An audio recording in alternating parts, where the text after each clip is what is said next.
Good day, everyone. Our topic for this time is all about risk management.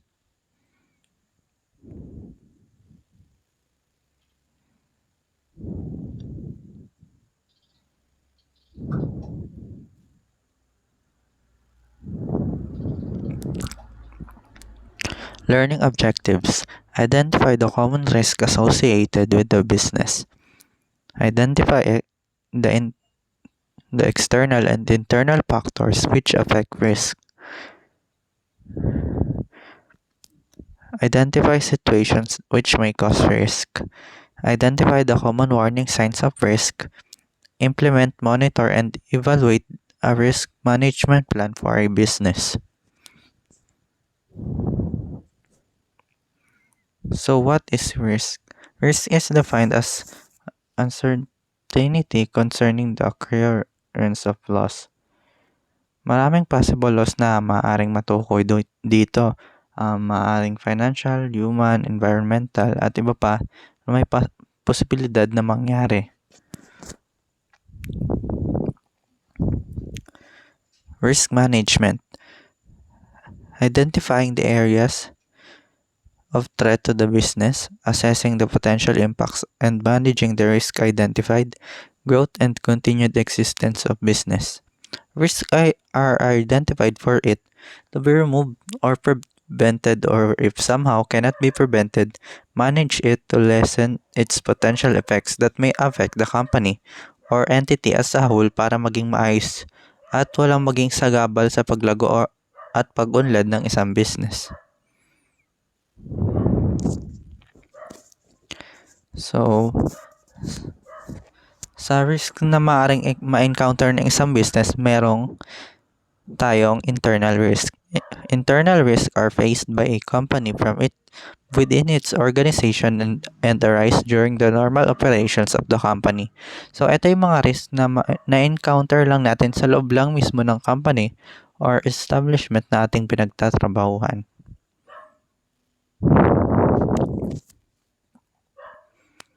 So, here are kinds of internal risk. First is we have human risk or risk na matatagpuan sa mga tao, and these are one, death ng maari ng owner or ng employee. Next is illness, maaring short term or long term or indefinite. Tapos theft and fraud, yan halimbawa product and inventory theft, timesheet fraud, accounting and cash fraud. Next is low morale or dissatisfaction. Example is failure to perform, sabotage of systems, equipment, or customers. And others are union strikes and ineffective management.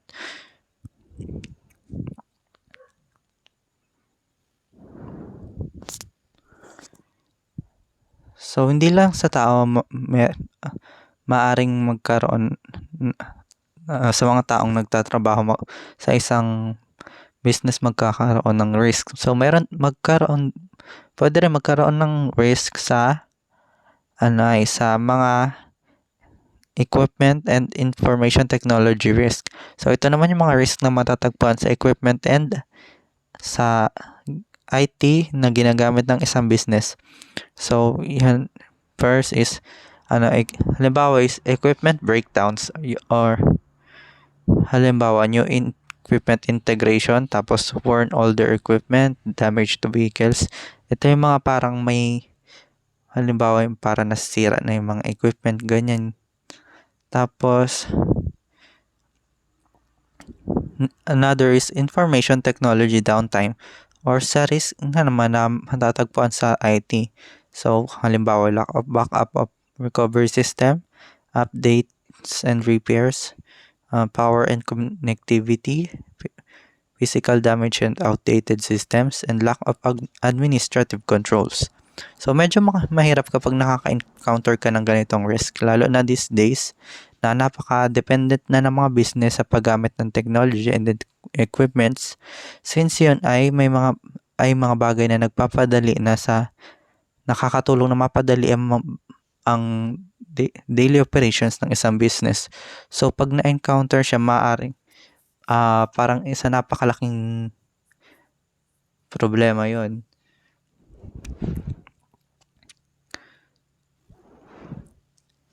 So, other internal risks include physical plant repairs, breaks in lines or utilities, routine maintenance, incidents, halimbawa nito mga work-related injuries, damage to others, property by employees, damage to your property by others. So, ito yung mga situation na na maaari nating ma-expect na mangyari pero di natin alam kung kailan. So, other one is cash flow changes, unexpected costs, loss of credit lines, expenses to establish lines of credit. So, risk naman siya in relation sa flow ng cash ng isang business.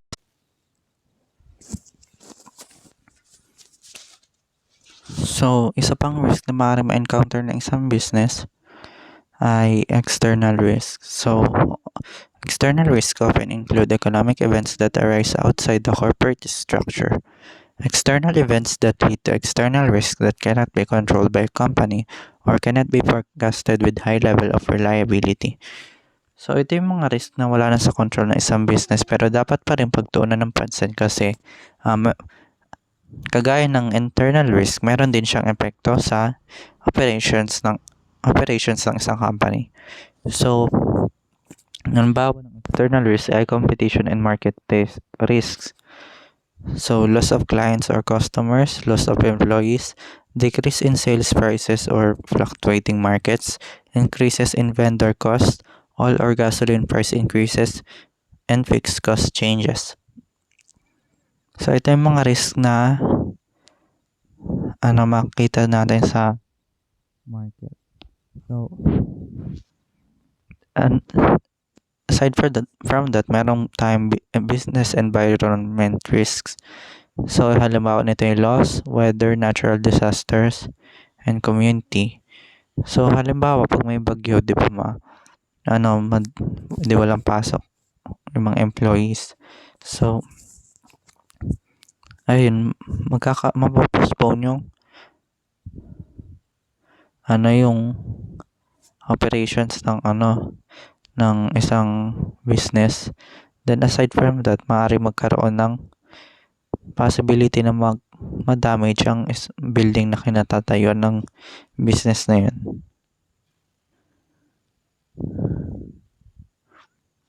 So next is external risk.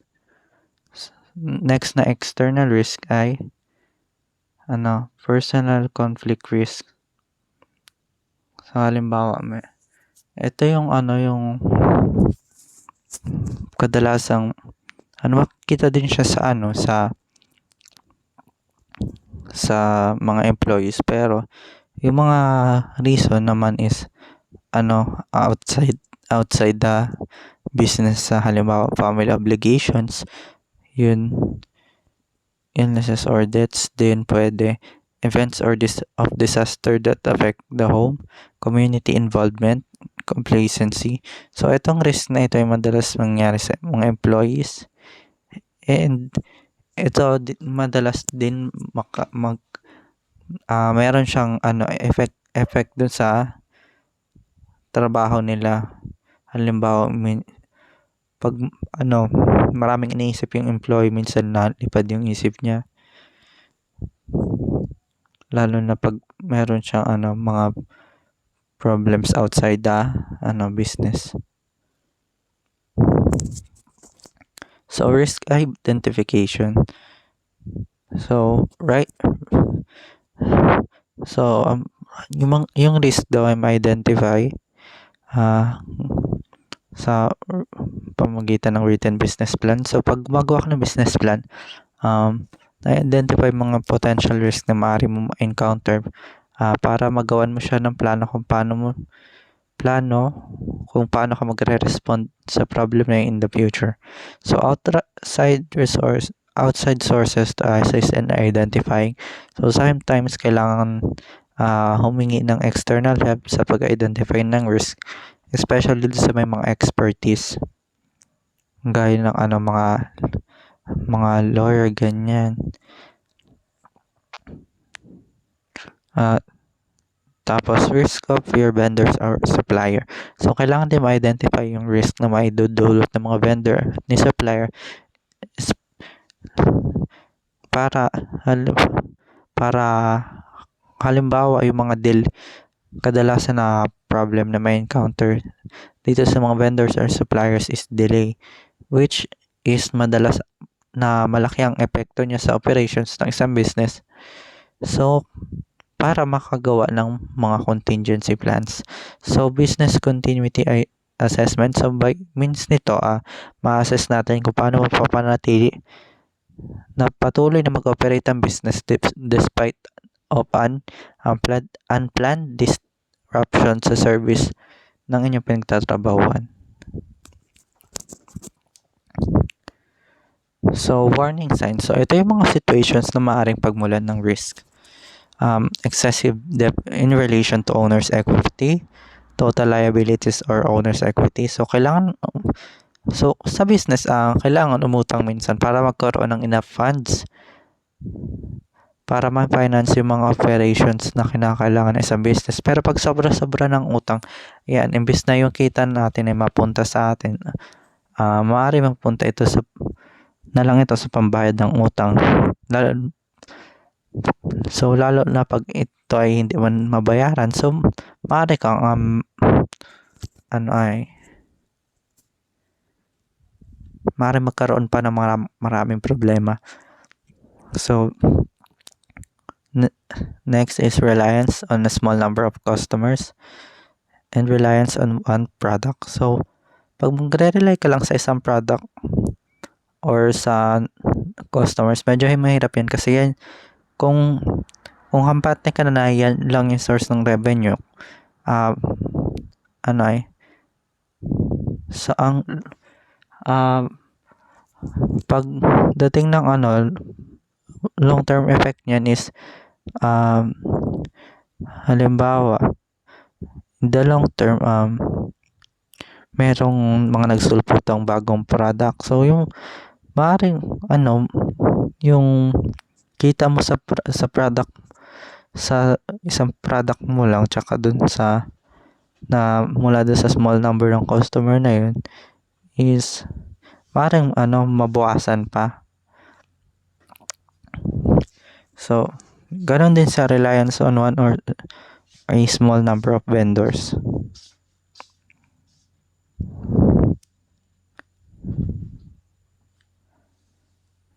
Lalo na sa panahon ngayon na mataas ang competition sa mga business, pag ganito lang ang ginawa natin, hindi lang tayo mapapag-iwanan, mabawasan hanggang sa mawawalan tayo ng magiging kita natin.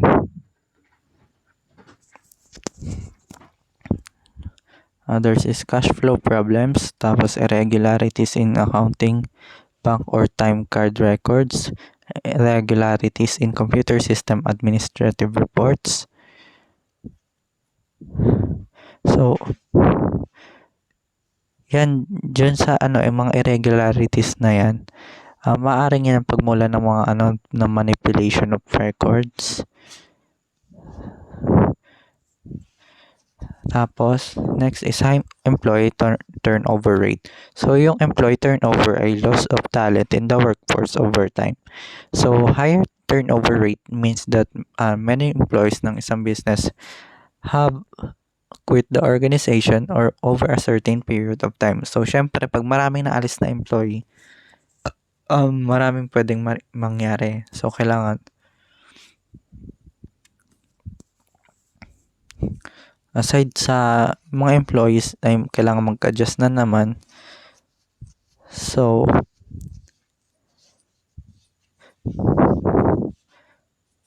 kung sakali may mga bagong ma-hire or pag wala pang ma-hire, yung mga employees ang mag-adjust. Kadalasan may mga employees na natira yung nag-a-adjust at sila muna yung gumaganap doon sa mga bakante. So, kung encounter mo ang mga ganitong scenario sa business mo or pinagtatrabahuan mo, kailangan na natin umisip ng strategies para mabawasan ang epekto ng mga ito, kung sakali na hindi maiwasan or maalis. Kung di man maiwasan or maalis siya sa business natin kung kaya. So, risk evaluation. Kung may present na risk at hindi maiwasan, kailangan natin siya i-evaluate para magawa ng paraan na ma-minimize ang effect nito sa business by means of pag-iisip ng best strategies and responses. So, first is identify needs for business continuity. Identify needs for potential or planned growth or future expansions. Discuss risks with managers and communicate risk to managers. So, SWOT analysis. So, one way na ma-identify natin din yung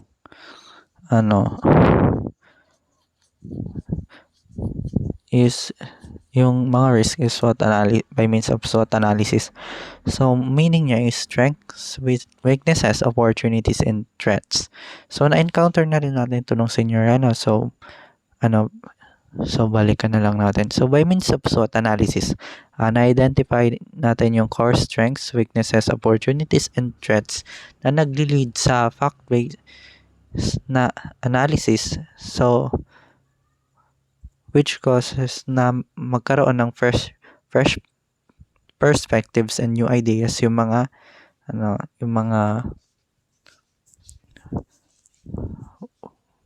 employees ng isang company. So, it works best when diverse groups or voices ng isang business ay nagbibigay ng mga realistic na data para lahat ng factors and risk ay may ma-identify. So, para alam na rin yung kung alin ang bigyan pansin pa, ganyan.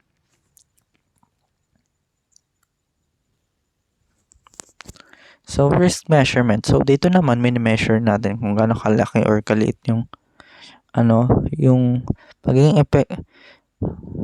yung isang risk at ang possibility na maka-apekto ito sa operations ng ating business. So, dito umiisip na kita ng mga measures at strategies na gagawin para ma-eliminate or ma-minimize yung effect nito. So, ito yung mga points na maaaring gawin para ma-measure ang risk. So, effect on potential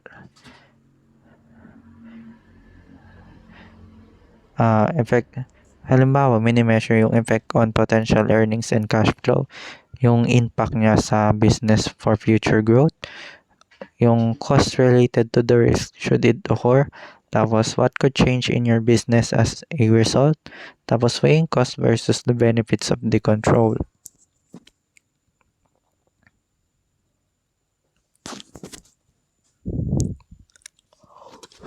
So, risk control management and implementation. So, dito ini-implement na yung ating mga measures and strategies na naisip sa pag-control at pag-manage ng risk. So, yung following example ng mga risk control management na maaaring implement sa isang business. So, sa equipments and vendors, dito nag-isip tayo ng strategies para maiwasan ang napakalaking cost ng repair, which is an expense in the company, para pati na rin maiwasan at mas solusyonan ang mga delay. So, halimbawa, inclusion in initial written business plan, tapos readdress, monitor, and update business plan periodically, tapos ensure equipment and use service plans, tapos know your vendors and suppliers, tapos yung backup relationships. So, sa business continuity naman, ito naman yung para mapanatiling di lang operating yung yung business natin, para pati na rin maka-adapt ito sa mga changes in the market, as well as maging competitive ang business in the long run. Halimbawa, location, to continue business operations, establish manual system, train staff to continue operations, backup operating systems, list staff duties and contacts, review contracts with vendors for provisions, and know your systems provider backup, contingency, and operational plans.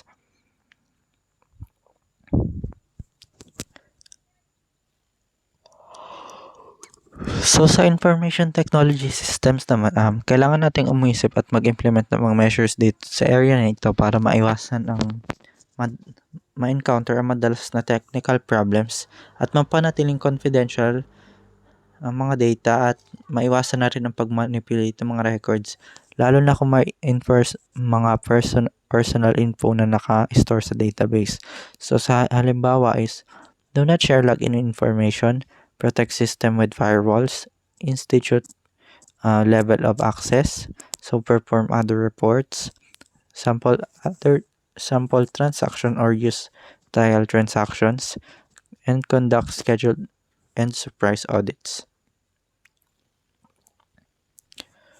So sa competition, dito naman yung mga bagay na dapat nating consider ay implement para maiwasan para hindi tayo maiwanan sa matinding competition sa market at para makatulong na rin na maka-adapt tayo dito. So halimbawa ay shop them, check advertising, product lines, pricing, customer interaction, and employee retention.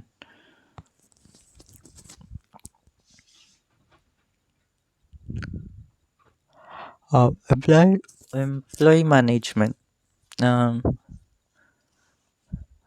Ang high level of competency ng isang company is na-achieve through its employees, so kailangan din sila na pagtuunan ng pansin kasi they are the ones who keep the business running. So kailangan din magkaroon tayo ng investment sa pag-upgrade ng mga employees para madali silang maka-adapt sa competition sa market. So halimbawa is pre-employment screening and background checks, job descriptions and duties, communicate clear expectation, cross-train staff, identify temporary agencies that specialize in your field, and periodic evaluations and feedback. Tapos, manage by being present or walking around, audit for payroll or time fraud, benefits for compensation for retention, and incentives to avoid injuries or damage. So, if we want them to work competently, we should return them the favor by means of compensating them well also. So, aside from sa pag-provide ng tamang sweldo and additional compensation sa nila, kailangan pwede rin nating magkaroon tayo ng mga benefits or magbigay ng mga benefits sa mga employees.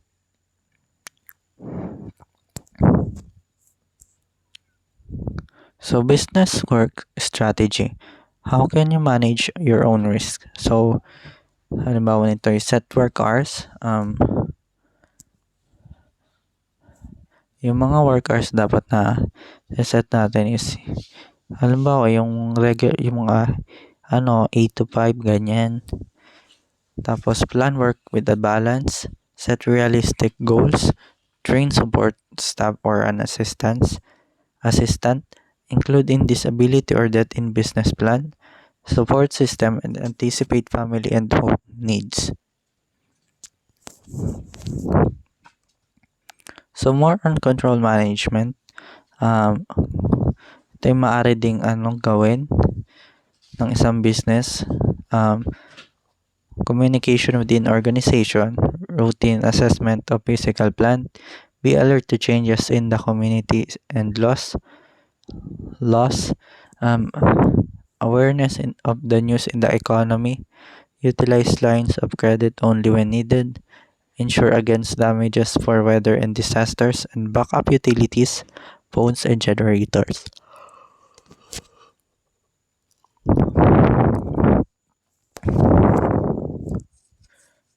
So ito naman ay lead by example. So lead by example, ethical and honest behavior will begin with management.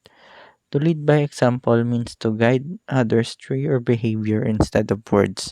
So sinasabi dito na management should be a model in working smartly, efficiently, effectively, and competitively. So by setting example as a leader, yung mga, yung mga subordinates niya will be able to not just follow them but to develop their own selves as well. So 8 key points to remember.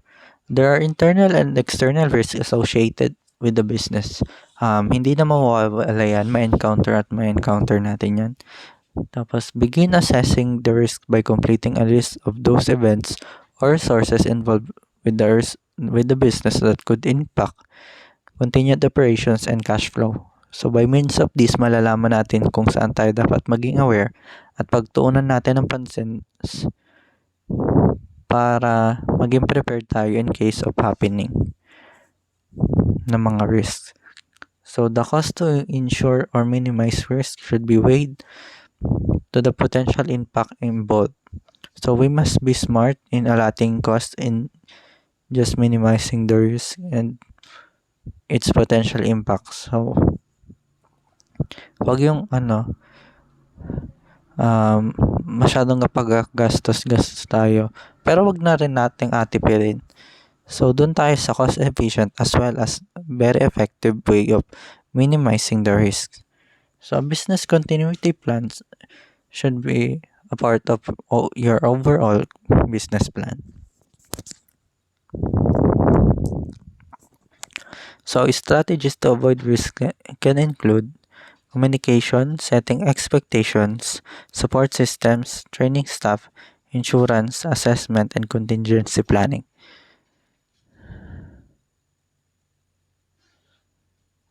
Be honest in reviewing your business for risk and warning signs. So, kailangan maging malinaw yung pag-review natin para na rin mas maging malinaw kung paano natin magagawa ng strategy at kung paano tayo mag-implement ng measures para ma-minimize ang risk and warning signs.